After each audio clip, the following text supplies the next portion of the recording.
Hello friends, welcome back to my channel. ఈరోజు నేను నా స్టైల్లో సింపుల్ అండ్ ఈజీగా మటన్ రెసిపీ ఎలా చేయాలో చూపిస్తాను. వచ్చేసేయండి. ఇక్కడ నేనైతే ఒక పావు కిలో మటన్ తీసుకున్నానండి.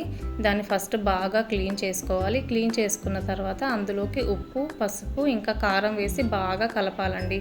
కలిపిన తర్వాత ఒక హాఫ్ అన్ అవర్ అన్న కనీసం ఫ్రిడ్జ్లో పెట్టుకోవాలి. తర్వాత ఒక మిక్సీ జార్ తీసుకొని అందులో ఒక చిన్న టమోటా, ఇంకా గసగసాలు ఒక స్పూను, ఇంకా పుచ్చగింజలు ఒక స్పూను, ఇంకా 3 ఎండుమిరపకాయలు వేసి ఒక 15 నిమిషాలు నాననిచ్చిన తర్వాత మిక్సీ జార్లో కొన్ని మిరియాలు కూడా వేసుకొని ఫైన్ పేస్ట్ లాగా గ్రైండ్ చేసుకొని పక్కన ఉంచుకోవాలండి. ఇప్పుడు ఒక ఆనియన్ తీసుకొని చిన్న చిన్న ముక్కలుగా కట్ చేసుకొని పక్కన పెట్టుకోవాలి. ఇప్పుడు స్టవ్ ఆన్ చేసి ఒక కుక్కర్ పెట్టుకొని అందులోకి ఒక గరిటె ఆయిల్ పోసుకోవాలి. ఆయిల్ వేడెక్కిన తర్వాత అందులోకి ఆనియన్స్ వేసుకొని కొద్దిగా ఫ్రై చేసుకోవాలి.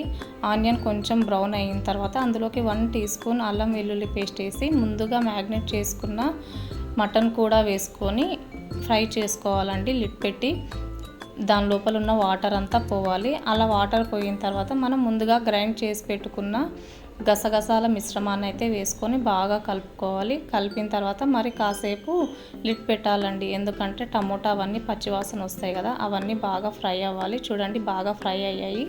ఆయిల్ అంతా పైకి వచ్చింది. ఈ కన్సిస్టెన్సీ వచ్చే వరకు మనం ఫ్రై చేసుకోవాలన్నమాట.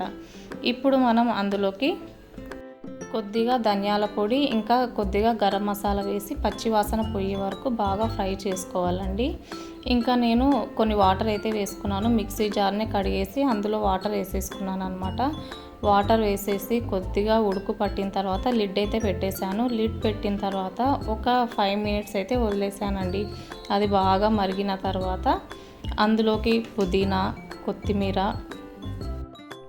ఇంకా ఒక 4 పచ్చిమిరపకాయలు అయితే కట్ చేసి వేసేసుకోవాలండి. అలాగే వాటితో పాటు కొద్దిగా కసూరి మేతి కూడా వేసుకొని బాగా కలుపుకొని ఒక 5 మినిట్స్ అలా లిడ్ పెట్టేసి వదిలేసిన తర్వాత ఇంకా మనం కుక్కర్ మూత అయితే పెట్టేసుకోవాలండి. కుక్కర్ ఒక 5-6 విజిల్ వచ్చిన తర్వాత మనకైతే వేడిగా మటన్ కర్రీ ఇలాగైతే రెడీ అయిపోతుంది.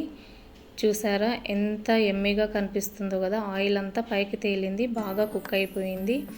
ఇప్పుడు ఇంకా కర్రీ డిష్ అవుట్ చేసుకొని సర్వ్ చేసుకోవడానికి రెడీగా ఉందండి. ఇదండి నా స్టైల్లో నేను చేసే మటన్ కర్రీ. మీరు కూడా ఒకసారి ట్రై చేసి ఎలా ఉందో చెప్పండి.